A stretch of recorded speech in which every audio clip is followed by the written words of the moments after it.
Good afternoon, welcome to fast track batch. आज हम question discuss करेंगे कोरिलेशन के। हमारा चैप्टर हो गया। अगर वैसे कोई डाउट है किसी को कोई टॉपिक में तो आप पूछ सकते हो क्वेश्चन डिस्कस करने से पहले। अगर आपको आप, आपको कोई डाउट नहीं है फिर आगे चलते हैं। बताइए, any doubt, anything you want to ask, कुछ भी टॉपिक से रिलेटेड अगर कुछ पूछना चाहते तो पूछ सकते हो। प्रोडक्ट मूवमेंट कोरिलेशन होती है, प्रोडक्ट मूवमेंट मेथड कोरिलेशन होता है। नाम है, Karl Pearson coefficient of correlation के मेथड का नाम है वो, ऑल्टरनेटिव नेम है प्रोडक्ट मूवमेंट। आपको याद है ना मूवमेंट क्या होती है, डिस्पर्शन, उसको प्रोडक्ट करके निकालते हैं तो इसलिए प्रोडक्ट मूवमेंट है। ये पूछ लिया करो, अगर आप क्लास में आए हो और आप हेजिटेट कर रहे हो पूछने में तो आप अपना नुकसान कर रहे हो। पूछोगे तो ज्यादा बेटर रहेगा। ठीक है, चलिए क्वेश्चन नंबर 1 आंसर बताओगे, जिसपे डाउट है आप पूछोगे। ठीक है, सी सी सॉरी सॉरी हाँ C. Question number 2 D. Question number 3 B. B. कितने क्वेश्चन है टोटल? चलो, question number 4 D. Question number 5 B for boy, dog.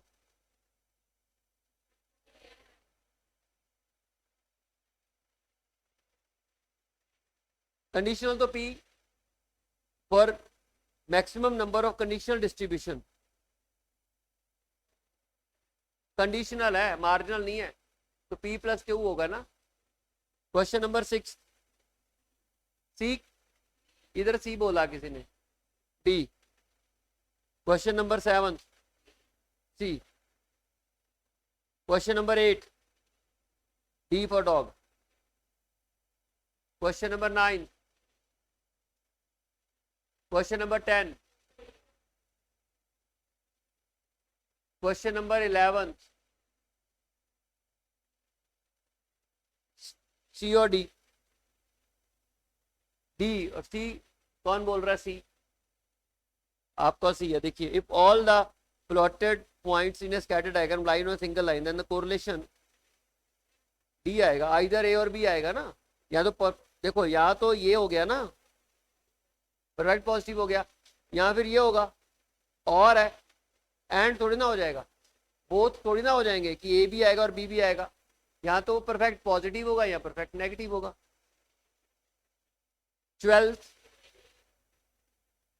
13th the correlation between speed of automobile and distance traveled by it applying the brakes is। बताइए, आपकी bike भाग रही है ना और आपने उसकी ब्रेक लगाई, और ब्रेक लगाने के बाद जो गाड़ी स्किड करती है ना, वो डिस्टेंस और गाड़ी की स्पीड में क्या कोरिलेशन है, पॉजिटिव या नेगेटिव? पॉजिटिव होगा भाई। गाड़ी जितनी स्पीड से होगी उतनी गाड़ी अगर ब्रेक लगाने पे लंबे देर तक स्किड करेगी।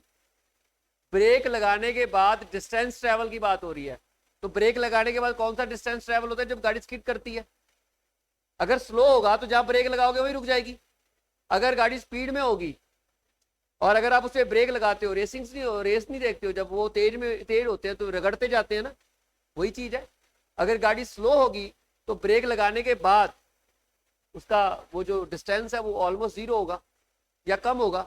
आप भी तो, आप एक बार बताइए, आप गाड़ी चलाते हो, व्हीकल चलाते हो, अपनी एक्टिवा चलाते हो या बाइक चलाते हो, तो जब आप ब्रेक लगाते हो अगर जितनी तेजी से होगा ब्रेक लगाने के बाद वो दूर तक जाके रुकेगा, और जितना स्लो होगा जैसे ही ब्रेक लगाओगे वही रुक जाएगा। It's a positive correlation. Answer मत देखा करो पीछे, जो आपको सही लगता है वो किया करो, ईमानदारी रखा करो।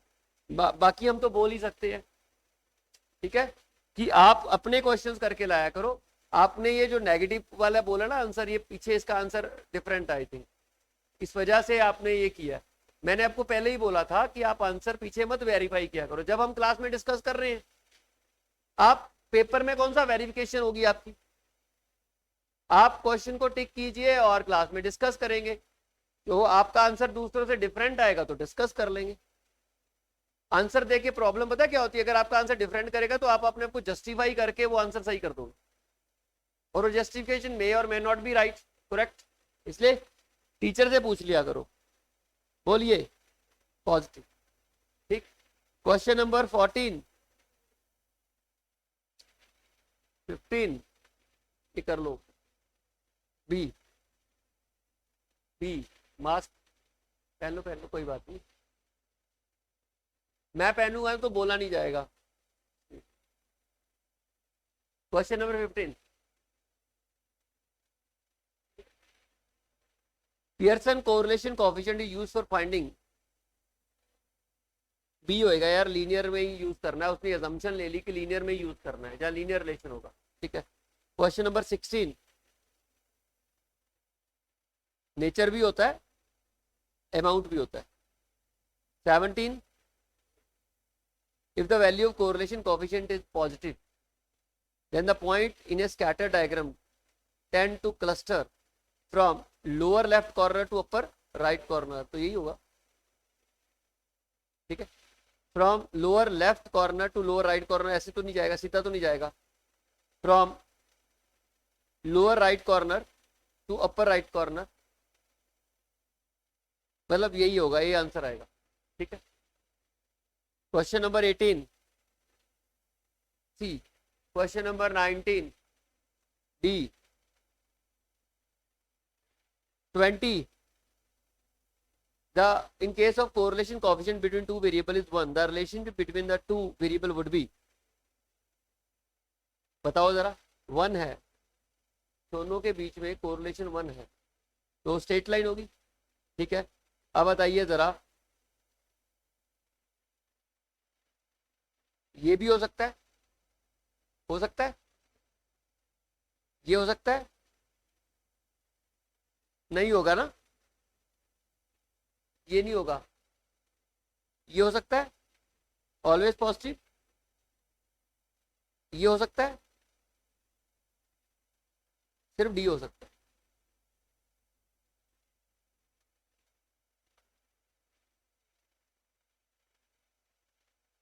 वेरिएबल के बीच में रिलेशनशिप 1 है।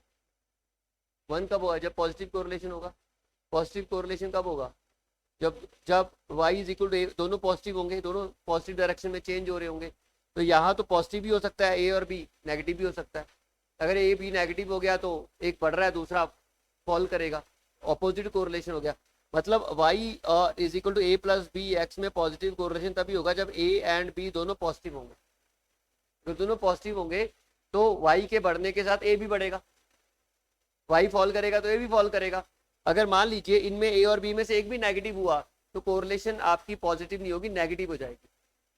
ठीक है, तो आप देखो यहाँ पर कुछ नहीं बोल रहा, तो मतलब ए और बी जो है वो पॉजिटिव भी हो सकते हैं और नेगेटिव भी हो सकते हैं। तो यहाँ पे कोरिलेशन पॉजिटिव भी हो सकती है और नेगेटिव भी हो सकती है। -1 उन्होंने बोला +1 चाहिए, और +1 कब होगा? जब पॉजिटिव कोरिलेशन होगी। पॉजिटिव कोरिलेशन करने के लिए आपको ए और बी को पॉजिटिव रखना पड़ेगा। नहीं समझे? देखो y एक इक्वेशन है, पॉजिटिव कोरिलेशन तब आएगा जब x बढ़ेगा और y भी बढ़ेगा। जब x फॉल करेगा तो y भी फॉल करेगा, तभी पॉजिटिव कोरिलेशन है, और सेम रेशियो में फॉल करेगा। तो भाई अगर a is equal to A plus B X में a या b नेगेटिव हो गया तो जब x बढ़ रहा है तो y फॉल करेगा, उल्टा हो जाएगा ना। इसलिए दोनों का पॉजिटिव होना बड़ा जरूरी है। कई बच्चों को डाउट होगा कि sir x equal to Y होगा तो पॉजिटिव कोरिलेशन है। नहीं, मैं दिखा देता हूं आपको एग्जांपल। देखो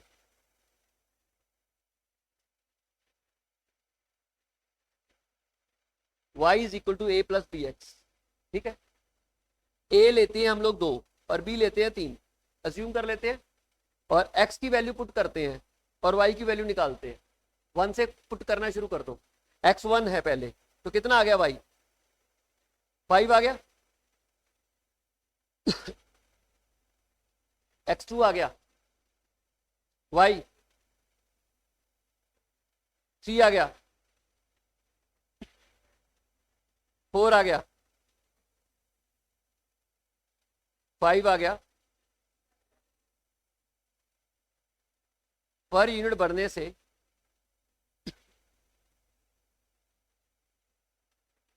तीन का चेंज आ रहा है। लीनियर कोरिलेशन आ गई। प्रपोर्शनेट चेंज आ गया, और प्रपोर्शनेट चेंज होता है तो इसका मतलब क्या होता है, लीनियर रिलेशन। ये बात क्लियर है। अगर मान लीजिए इसमें से ए और बी में से एक भी नेगेटिव हो गया, अब मैं नेगेटिव करके दिखाऊं, देखो मान लो b-3 है, ठीक है, अब कर लेते हैं, -5 -8 -11, नहीं चेंज हो जाएगा, इन दैट केस लीनियर तो रहेगा लेकिन नेगेटिव कोरिलेशन हो जाएगी। देखो -b कितना आएगा, -1 -5 -8 -11,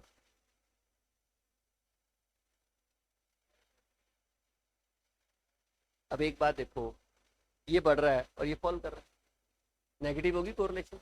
क्यों नेगेटिव होगी, क्योंकि बी माइनस था। और सिमिलरली अगर एक को माइनस कर दोगे तो भी कोरिलेशन नेगेटिव हो जाएगी। तो दोनों को आप पॉजिटिव, अच्छा एक करके देख लें, एक को नेगेटिव करके देखें, बी, मुझे मुझे ना डाउट हो रहा है, वो सही है बात, ए को -2 कर देते हैं, बी का पॉजिटिव होना जरूरी है, ए नेगेटिव हो तो भी चलेगा, बी का पॉजिटिव होना जरूरी है, -2 ठीक, बी का पॉजिटिव होना जरूरी है, ए नेगेटिव होगा तो भी चलेगा, तो भी पॉजिटिव कोरिलेशन आ जाएगा। देखो x 1 2 3 4 एंड 5 पुट करना जरा, 1 नेक्स्ट 4 7 10 13 पॉजिटिव आ गया, यानी कि लेकिन अगर बी नेगेटिव हो जाता है तो कोरिलेशन नेगेटिव हो जाती है। इसका मतलब ये कि ए कुछ भी हो सकता है, बी पॉजिटिव होना चाहिए, ठीक है। तो आंसर शायद चेंज करना पड़ेगा हमें। अच्छा वो हमने डिस्कस कर लिया इसको, कहाँ गया, एक मिनट, इसका मतलब क्या आंसर आना चाहिए, स्लोप जो है वो पॉजिटिव होनी चाहिए, ओरिजिन कुछ भी हो सकता है, ठीक है, ये भी आएगा। दोनों का मैंने पहले गलत बोला था, दोनों का पॉजिटिव होना जरूरी नहीं है, सिर्फ स्लोप का पॉजिटिव, यानी कि बी का पॉजिटिव होना जरूरी है। अगर बी नेगेटिव है तो मतलब स्लोप ही नेगेटिव है, ठीक है, इसलिए ये आंसर नहीं है। और हाँ, इसमें बी छोटा है, बी नेगेटिव है, ये तो होगा ही नहीं आंसर। और दोनों का पॉजिटिव होना भी बड़ा जरूरी नहीं है, नेगेटिव होगा ए तो भी चल जाएगा, और इधर तो बताया ही नहीं है पॉजिटिव नेगेटिव, तो ये तो वैसे ही नहीं काम करेगा, तो सिर्फ B is the answer. Next 21 22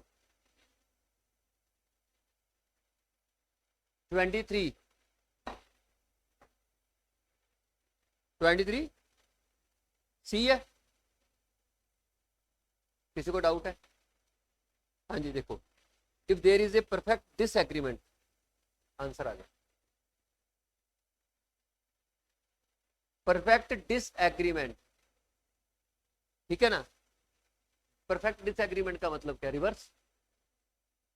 अगर बंदे के स्टैट्स में नंबर ज्यादा है तो ज्योग्राफी में बिल्कुल रिवर्स होंगे, तो उनके बीच की कोरिलेशन निकालनी है, परफेक्ट डिसएग्रीमेंट हो गया ना, लाइन पढ़ लिया करो। तो परफेक्ट डिसएग्रीमेंट का मतलब ही हो गया कि नेगेटिव है, और परफेक्ट है तो -1 हो गया। 24 25 विच इज द क्विकेस्ट, हाँ जी बताइए। नेक्स्ट 26 का B for boy, D dog. 27 coefficient of care करना है, B. 28 C 1 - r²। 29 B for boy. 30 इसको कर लेते हैं डिस्कस।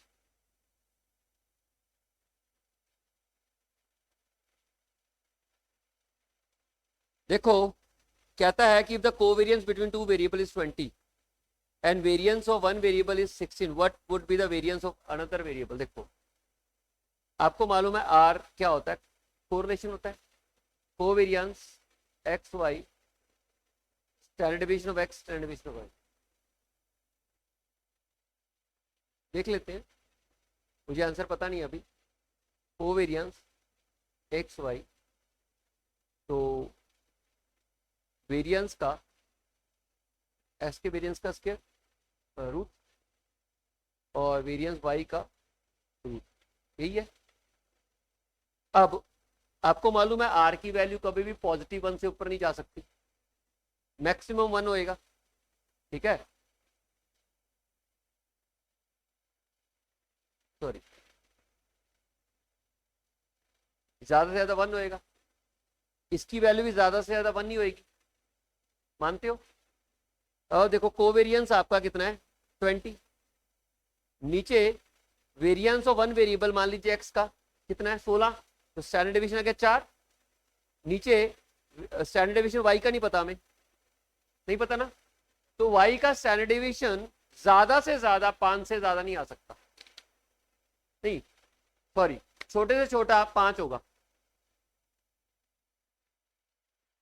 नहीं समझे, मैंने अभी तो आपको बताया कि आपकी कोरिलेशन 1 से ज्यादा नहीं हो सकती, तो इसको ज्यादा से ज्यादा अगर आप डिवाइड करते हो तो मैक्सिमम वैल्यू 1 आ सकती है, 1 से नीचे हो सकती है, 1 से ऊपर नहीं हो सकती।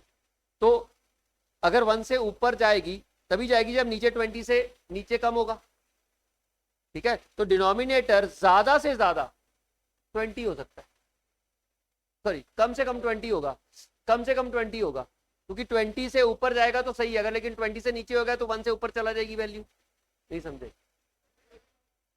हाँ है ना।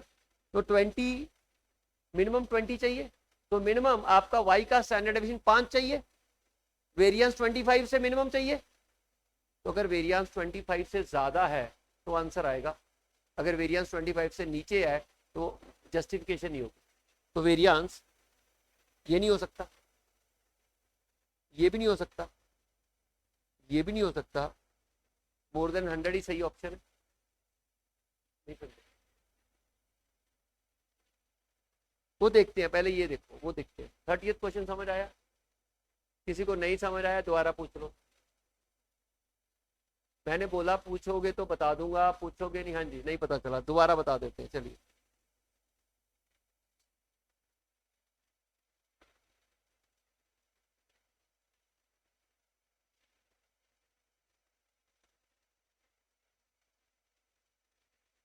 देखो कोरिलेशन होता है covariance upon standard division of X, standard division of Y, और कोरिलेशन की वैल्यू ज्यादा से ज्यादा 1 होती है, ठीक है, यानी कि ये इससे छोटा ही होगा ऑलवेज।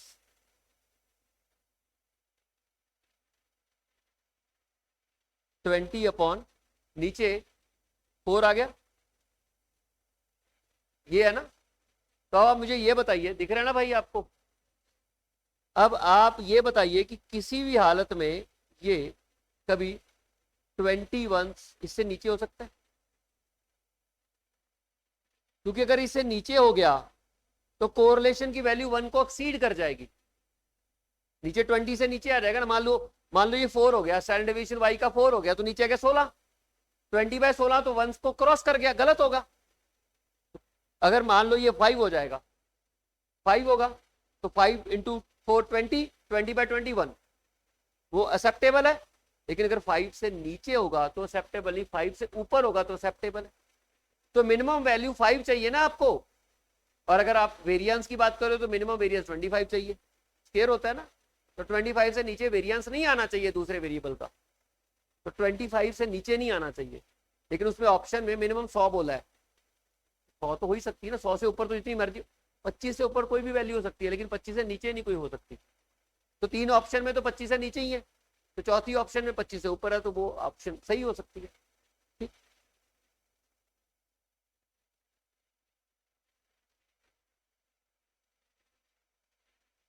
हाँ जी, क्वेश्चन 29 बोल रहे हो, कहता है कि ये सेम ही क्वेश्चन है, कोवेरियंस 15 है, तो स्टैंडर्ड डिवीजन को मल्टीप्लाई करके 15 से ज्यादा या 15 या उससे ज्यादा होगा, ठीक है।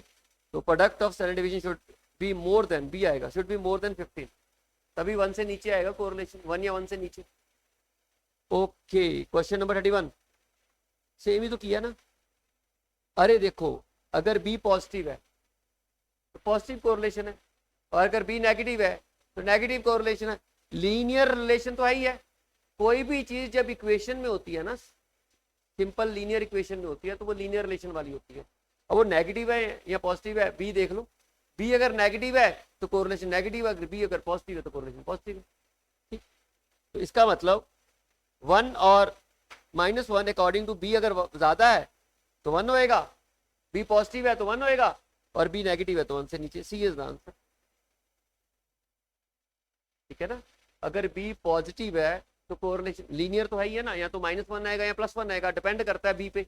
बी पॉजिटिव हुआ तो पॉजिटिव कोरिलेशन परफेक्ट पॉजिटिव है, और बी नेगेटिव हुआ तो परफेक्ट नेगेटिव है। 32।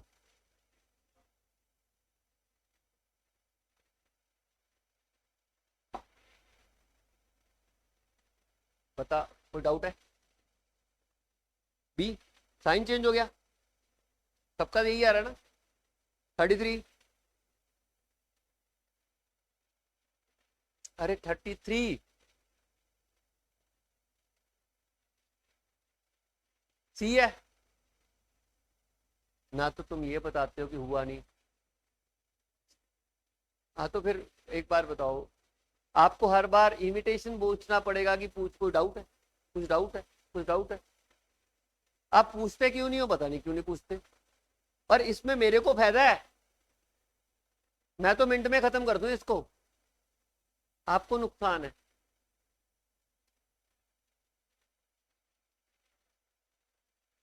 If the relationship between X and you ये है, correlation between X and Y is this. देखो एक बार बताओ, कोरिलेशन है एक्स एंड वाई का इज इक्वल टू ये। अब निकालना है कोरिलेशन किसमें, बीच में u एंड y। ठीक है, तो x को रिप्लेस करना है। तो अब देखते हैं, x 3x + 4u + 7 is equal to 0। तो u, x को रिप्लेस करना है, u is equal to -3/3x/4 -7/4। यही हो गया ना? हाँ ठीक तो है भाई, ठीक है। इसका तो कोई असर नहीं होने वाला, इसका भी मल्टीप्लाई का भी कोई असर नहीं होने वाला, लेकिन साइन नेगेटिव आ गया ना एक, तो साइन की वजह से आंसर पॉजिटिव में चला जाएगा। सी इज आंसर। इतने सौखे सवाल कहाँ से आएंगे, इतने तो सौखे हैं। आपको मालूम है, आप ये क्वेश्चन बैंक कर रहे हो ना, क्वेश्चन बैंक, इनमें से पेपर वाले क्वेश्चन भी आए हुए हैं। ये सारे पेपर वाले क्वेश्चन नीचे जाके शुरू हो जाएंगे ना।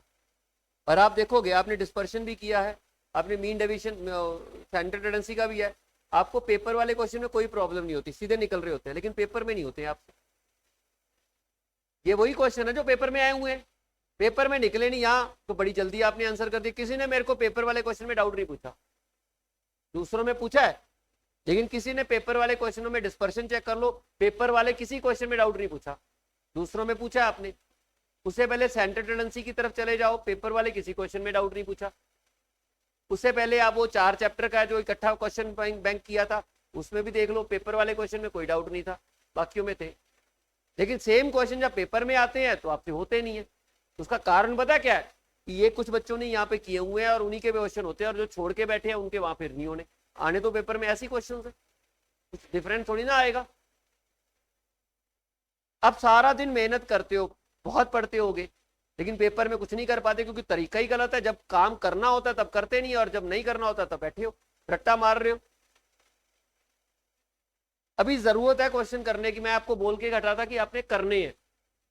84 क्वेश्चन है, कितने घंटे लग जाएंगे? क्लास छोड़नी है छोड़ दो ना, रिकॉर्डिंग नहीं चलनी तो मत चलाओ अभी, लेकिन इसको डिस्कस कर लो ना। और पेपर वाले दिनों में तो आप लोगों से यही नहीं होते, क्योंकि आपने प्रैक्टिस ही नहीं की क्वेश्चन। और जो बच्चा प्रैक्टिस करता है उसके मिनट में हो जाते हैं। बच्चा बोलता है मैथ में फेल हो गया, कैसे फेल हो जाओगे? एक एक तो क्वेश्चन डिस्कस किया है, फिर भी फेल हो गए। इससे ज्यादा हम नहीं कर सकते भाई, हम आपके डाउट पूछ रहे हैं, डाउट आप पूछ नहीं रहे हो, वो तो आपने पूछना है ना। मैं कैसे अंतर्जामी बन जाऊं कि आपको ये डाउट होगा? जो क्वेश्चन मुझे लगता है कि इसमें डाउट होना चाहिए, मैं खुद ही बता देता हूं। मैं तो ये भी नहीं पूछ रहा कि ये डाउट कैसे आ गया। आपकी प्रॉब्लम पता है कि आप क्वेश्चन करके नहीं ला रहे हो। जिसने किया होता है ना उसमें कॉन्फिडेंस होता है, वो पूछता है, कर ही नहीं रहे हो। क्वेश्चन नंबर 34 बी, किस किसने किया ये क्वेश्चन? एक, गिनती 1 2 3 4 5 6 7 8 9 10, कुल मिला के 10 बच्चों ने, 11 होंगे, 12 होंगे, 15 लगा लो। What about others?